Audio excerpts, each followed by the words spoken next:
Hello everybody, it's the Historical Gamer once again, and today we're going to be returning to Panzer Corps 2. The video you're going to be seeing today is footage from Panzer Corps 2 Axis Operations 1942, which is the newest DLC out for Panzer Corps 2. But the topic that we're actually going to be discussing while you watch me play through this second part of the first battle in this DLC, the battle in and around Rzhev, the topic that we're actually going to be discussing, however, is not about this DLC. It's about a brand new DLC which has just been announced, which I think is actually kind of interesting. But before we get into that, real quick, just reminder, Panzer Corps 2 is 40% off right now on Steam. I think it's for 2 more days. I want to say it's till like the 14th. The DLCs, I think, are around 10% off. Panzer Corps 1 is, I think, 80% off, so it's only like $6 right now, and that one is more, doesn't have 3D, it's a little bit older looking. It's 10 years old now, actually, but it does have a little bit more of an authentic sort of Panzer General feel, which is what the series was all inspired by, was the SSI Panzer General game in the 1990s. So anyway, either of those games are available on sale right now through Steam. If you are interested in picking those up, there's a link in the description to my Nexus GG page, which is an affiliate storefront. It's officially, you know, all legit on the up and up. They have an agreement with Slytherin, the publisher. And if you purchase it through that page, you help the channel out while also getting a Steam key for yourself. That being said, let's go ahead and jump into the topic for today's video. The topic is a brand new DLC, which was just announced for Panzer Corps 2 a couple of days back. And that new DLC will be called Panzer Corps 2 Pacific. Now, as you might guess from the title, Panzer Corps Pacific, or Panzer Corps 2 Pacific, this is a DLC which moves to the Pacific Theater of Operations during World War II. And so that's pretty unique for Panzer Corps. They have never done a Panzer Corps game in the Pacific Theater, to my knowledge. They had a whole bunch of DLC packs for Panzer Corps 1, and some obviously now for Panzer Corps 2. But despite quite a bit of content, they've never tried to tackle the Pacific Theater, and there's a couple of reasons for that, I think. First off, I'm going to go ahead and jump in and interrupt the gameplay footage here. We're going to show a couple of screenshots from what they've shared so far with Panzer Corps 2 Pacific, then we'll bring it back into the gameplay. You can see here in these screenshots, you can obviously, it's in the Pacific Theater of Operations. It's going to have a heavy emphasis on naval combat. The first screenshot there almost looks like you've got like a ship in dry dock by the looks of it, a Japanese warship in dry dock. You've got carriers and battleships in the game. The next screenshot after that, you can see there's quite a bit of Japanese armor, so maybe this is taking place in China or something like that, as well as some landing craft in that. And then obviously several other screenshots show things like islands and things like that. Now, you know, that's all things you would expect from a game that takes place in the Pacific Theater of Operations, right? But obviously this is going to bring a whole new faction into play. You're going to be talking about including the Imperial Japanese Army and Navy in the game. You're going to be talking about including new tank types in the game as well, Japanese armor. Not that they were super well known for their armor. But this is interesting because Panzer Corps, as I said, has never tackled the Pacific Theater. The game appears to cover 1941 to 1943.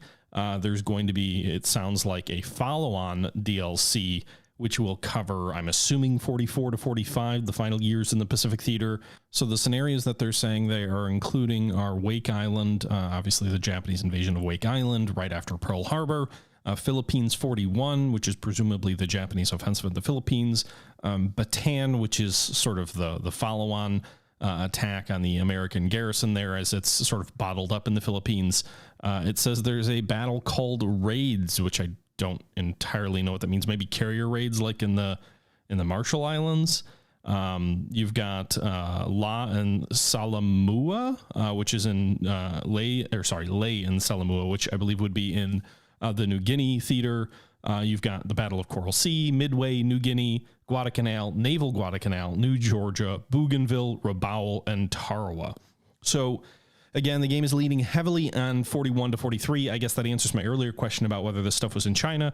Doesn't look like anything in China. All of these appear to be Pacific operations against the United States, with presumably some Commonwealth allied forces in some of these, probably some Australian forces in some of these, and obviously the Philippines. Yeah, so it appears to be basically looking at the offensives against the Americans up to Midway and then shortly thereafter, and then it cuts off at the very beginning of the American counteroffensive toward the end there. So you've got Guadalcanal, which is kind of like a meeting engagement between two sides. I wouldn't really say that was the beginning of the American counteroffensive. I guess technically it was.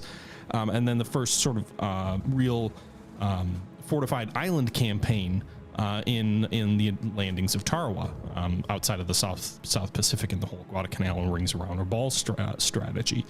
So it'll be interesting to see how this plays, how it plays out. You know, armor wasn't a major part of any of these battles, with the exception of the Philippines campaign, where the Japanese obviously deployed a fair bit of armor.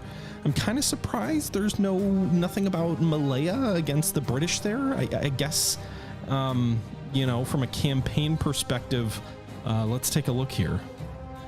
So the press release says that at long last, Japan has been added to Panzer Corps 2 with the introduction of the Pacific. Japan is playable not only in a new campaign, but also in random scenarios and in multiplayer. It also is fully available to modders and designers to custom content. In addition to that, the USA faction has also received many new units with a particular focus on famous carrier-based aircraft. Overall, 70 new models will be added to the game. So that makes it sound like the campaign is being fought from the Japanese perspective, which is interesting. I guess I would have thought, based on that scenario list, that it would have been an American-focused campaign, because if you're playing as the Japanese and that's the focus of the campaign, I would hope you would start in China. I would also hope that you have some operations on the Malayan Peninsula, that there's some other opportunities, or in Burma or other places for you to use your armor that would make sense for a game like Panzer Corps that really is always sort of focused on armor versus infantry type stuff. Obviously the naval battles, there's a good variety of units you can use, but the battles in particular that are being highlighted tend to skew toward American-centric battles. You know, Wake Island, obviously you could say that goes either way. The Philippines, Bataan, obviously if you want to be the player with the initiative, you'd play as the Japanese. But then like Coral Sea, you could go for either side, I suppose. Midway is obviously a famous battle for the Americans, so I suppose if you're playing as the Japanese, you could take Midway, but if that's successful, then why are you then following that up with Guadalcanal, Naval Guadalcanal, New Georgia, Bougainville, Rabaul, and especially Tarawa? Like, that whole back half of that campaign is very American counteroffensive centric, and usually in these kind of games, they skew a little bit better with you being on the offensive. Now, there are some interesting defensive battles, including the one that you're seeing in front of you right now, from Axis Operations, where you are on the defensive against the Soviets in Russia. So there are battles in this game that do look at you being on the defensive, quite a few. But the game, I think, is at its best when you're pushing the initiative, when you're pushing the momentum. I mean, the original Panzer General series, the whole concept was following exclusively the German Panzer offensives early until later in the war, and the majority of these scenarios were with the Germans on the offensive. There was, I think, a 43 campaign where you were the Germans against the Americans landing in Italy, and that could lead into Normandy, and there was sort of, I guess, one campaign there that focused more with you on the defensive. But the majority of the battles in all these kind of games, the idea is like, you're a panzer commander, you want to be the one attacking. So if you are, you know, I guess a lot of these Pacific battles do go either way. I'm kind of wishy-washy on this, but I don't know where the campaign goes from there, because it clearly follows the historical trend in the counteroffensive. So if you're the Japanese, you're winning all these things, shouldn't there be a Hawaii scenario, or maybe a U.S. West Coast scenario? Again, I know they're saying there's going to be following, you know, additional DLC that will come out that will flesh the Pacific out in a little bit more detail. But where do you go after Tarawa if you're following the historical route and you're playing as the Japanese? You've won all these previous battles, because you can't advance in these kind of games unless you win. So you win at Midway, and now you're fighting on the defense. I don't know. It's just kind of a weird. I guess we'll have to see how they play it, because I don't know what that will look like. With that being said, I am intrigued with this game and this focus. Order of Battle originally came out shortly after Panzer Corps 1, but it was very much like a Panzer General style game. It was another game by Slytherin. It had some unique supply mechanics. It had some unique frontline mechanics that made it different than Panzer Corps. And I think what it did a really good job of is making the early war battles where you're playing as the Americans interesting despite being on the defensive, which is not something that I think the Panzer Corps or Panzer General series originally did a great job of. And so that was something that really Order of Battle leaned into. They also did some really interesting things with the way that carrier aviation worked, and you could have aircraft take off. They had limited range. They had to return to the carrier. They had to land and take a turn to refuel and rearm, whereas like in the Panzer Corps series, it was kind of like, okay, you got to go to an airfield every once in a while to refuel, but you just kind of fly nearby. You automatically resupply. 4 or 5 hexes, you can just fly as far as you want away from the airbase. And Order of Battle really brought in some interesting limitations to some of that. And I think the thing that I would say with Panzer General is they never really tried, or Panzer Corps, they never really tried to go to the Pacific. And again, Order of Battle has since branched out to becoming, you know, like, what's the difference between the series? Well, Order of Battle, now they have DLCs for Europe, for the German offensives, for the Russian offensives, for the Finnish-Russian war.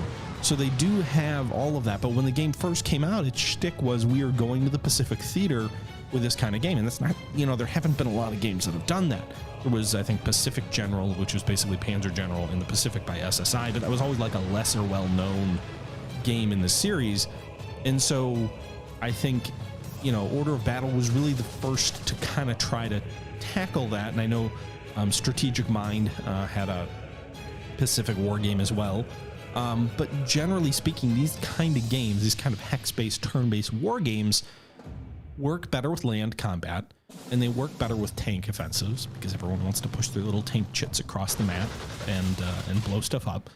And naval combat's never been a strong suit. Like, they have naval combat even back into the 90s with SSI. You know, there were scenarios that looked heavily at Norway. There were some scenarios in North Africa where there were some battleships involved. There was a sea line campaign. Obviously, there's naval combat there, but it was really always about getting your tanks, pushing them across the map, and fighting enemy units with your tanks.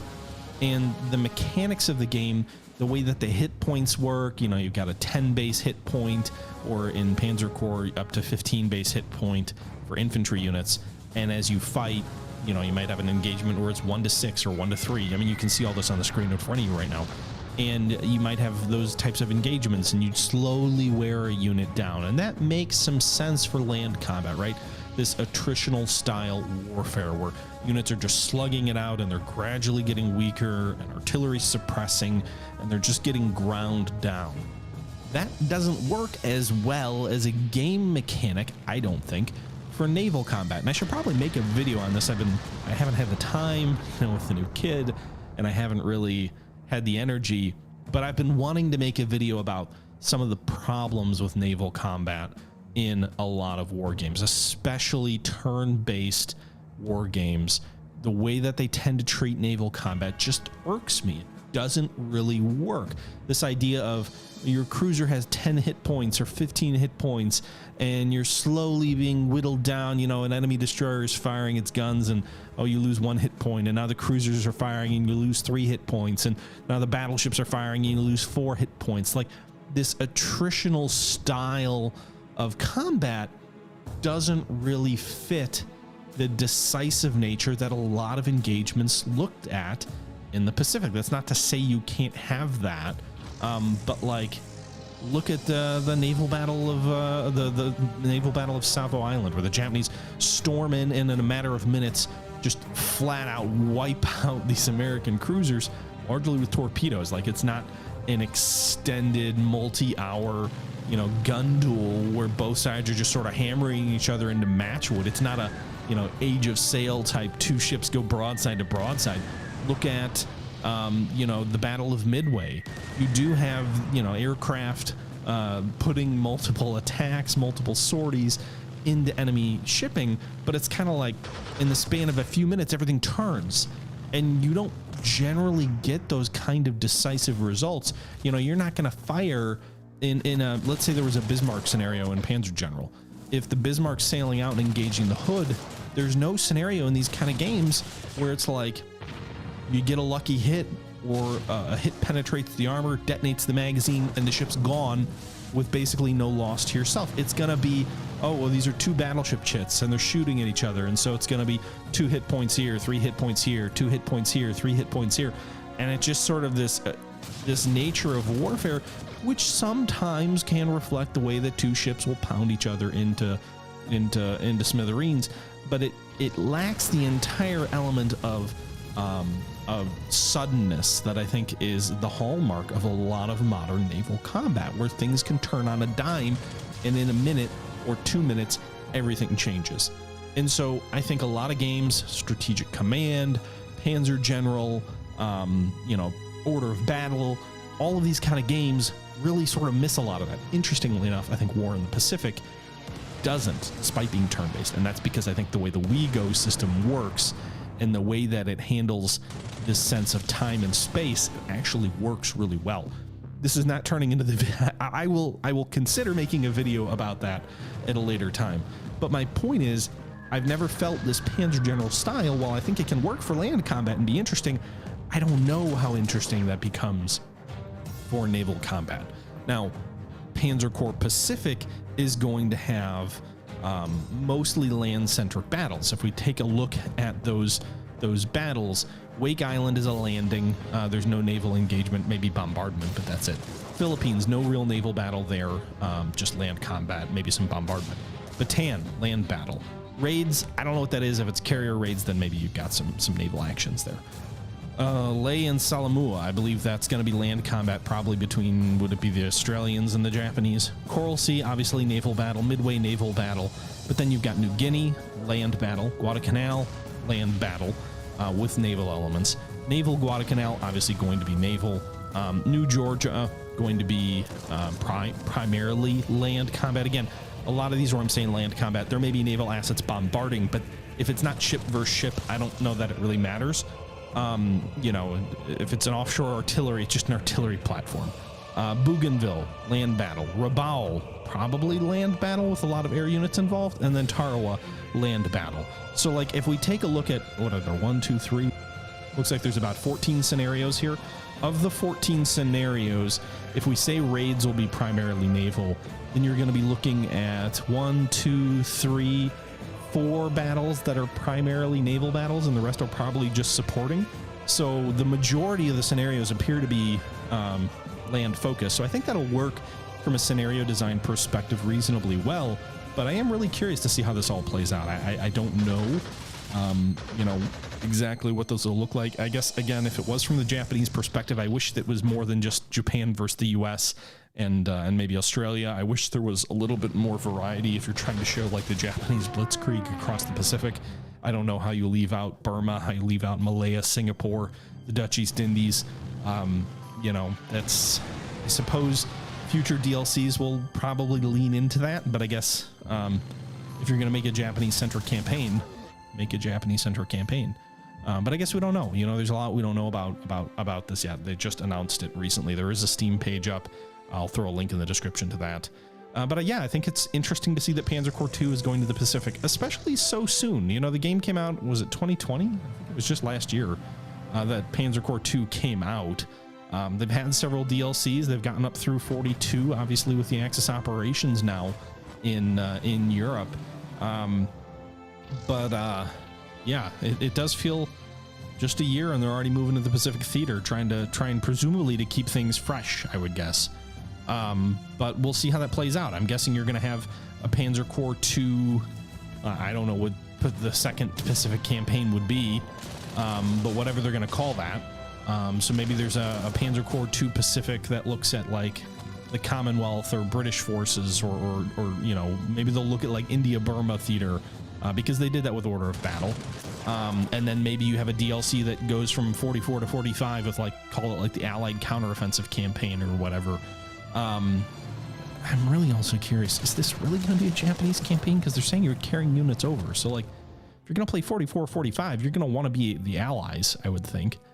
And if you're playing 41 to 43 as the Japanese, what are you gonna, like, What are you're just carrying your units over to get stomped by like 20 allied carriers? I don't know though.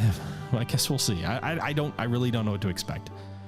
With that being said, I'm really curious what you guys think. I think this is an interesting announcement. I want to learn more. I will definitely play it. I think it could be fresh. It could be some interesting new scenarios in a theater that I don't think it's covered enough by most war games. We tend to have sort of a fetish of European combat, especially the Eastern Front in World War II, and I think the Pacific theater gets short shrift. They could definitely do a DLC that looks at the campaigns in China. I think that would be a great place to go. I suppose from a marketing and business perspective, maybe that's why they're going with the American focus, is just trying to be like, hey, we're in the Pacific. You're fighting the big famous naval battles in the Pacific. We want to be able to market Midway. We want to be able to market the American carriers. You know, if we jump first in and we're playing as, you know, the Chinese campaign, while it was monumental and huge and just a vast campaign in terms of losses and manpower engaged, and was very important to the outcome of the war. It may not be as easy to sell Western audiences, and I mean, they're a Western company. They're based in England. The publisher is anyway, Slytherin is, and so, you know, maybe that's why they're looking at that. You know, generally you don't make a Civil War game about Bull Run. You make it about Gettysburg or Antietam or something, and then you'll go back, and if you're just making it about a battle. So I guess we'll see. You know, that's enough of me rambling about this. I think I'm intrigued. I'm curious to see what happens. We don't know a lot. I shared a couple of screenshots earlier in the video that is basically what we know so far, and then the rest of what you've been seeing here is obviously from Axis Operations 42. As I mentioned before, a battle that was already in progress for my video yesterday. But I'm curious what you guys have to say and what your thoughts are on this. I wish I had more to share. That's about all we know right now. With that being said, we are about 20 minutes into this video, and I'd say about 16 to 17 minutes of it have been gameplay footage from Axis Operations 1942, the newest DLC for Panzer Corps 2. At the moment, the battle's going pretty well for us. We have opened up access to a pocket in the west, or our left flank, if you will, and liberated the German forces that were encircled around there, as well as currently we're in the process of really wiping out the remaining Soviet encirclement forces at Oborovka. In the north, there was a larger German pocket with a fair amount of artillery that should be pretty useful for us. And we have also broken through there as well. You can see right now we're in the process of wiping out a Russian anti-tank gun with some infantry, and then pursuing some Russian infantry here in the south. This is part of the Western Force. But as I said, we've also broken through in the north and managed to extricate, if you will, a force there that was surrounded. And so as you liberate these forces, as you break through the Soviet encircling forces, you're able to add these troops to your defense of Rzhev, which is the primary objective of this battle. And so we are in the process of swinging those troops that have been liberated from the western pocket east to help defend at Rzhev. There's a Soviet armored column coming down the north toward Rzhev from the east. That looks pretty strong, but the good news for us is the German Stukas and Bf-110s are pretty damn good at destroying Soviet armor, and really the Soviet Air Force has not been overly aggressive in their efforts to destroy us. They have been bombing our troops, but they haven't been doing a ton of damage there. And then for whatever reason, they're using their MiG-3s and their fighters, their Yaks as well, against our ground forces rather than trying to shoot down our own aircraft. So we've kind of been able to pick and choose as we destroy Russian air groups. You can see we just shot an IL-2 down, which is a Soviet ground attack aircraft. We've had a lot of success in the north and the west.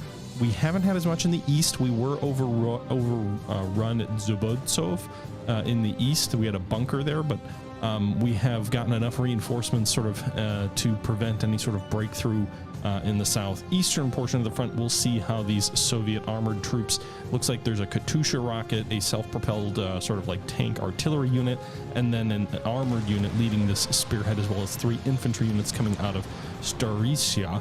We're going to go ahead and bomb and destroy that Katushka with one of our Ju-87s, which has a hero that lets it attack twice. We're going to go ahead and bomb that second, that Su 5-2 self-propelled artillery unit, and we've destroyed that with another Ju-87 and a Bf-110. And then that kind of takes the heart out of that enemy column. There are still 3 infantry units here, but their mechanized support, their artillery support, is basically gone with a bunker in front of them. Now we just need to focus on that one remaining armored unit. I think we'll be good. We also have an anti-tank gun just to the west of that bunker, so I think we'll be pretty good there as well. I think the only place we're not really seeing a lot of success, primarily because they haven't devoted a lot of effort to it, is the southern pocket. But the Soviets have not been really trying to close that pocket.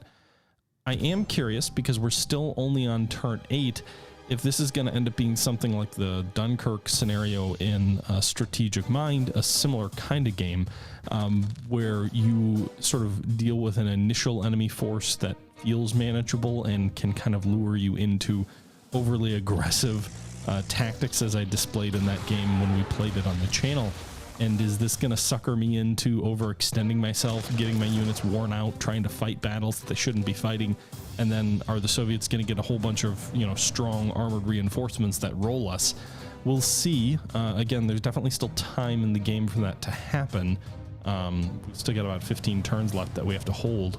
But if that's not the case, it feels kind of like we're just going to, especially now that we just wiped out that artillery to the northeast, and we've got all this, all these troops sort of in the west that are going to be swinging east.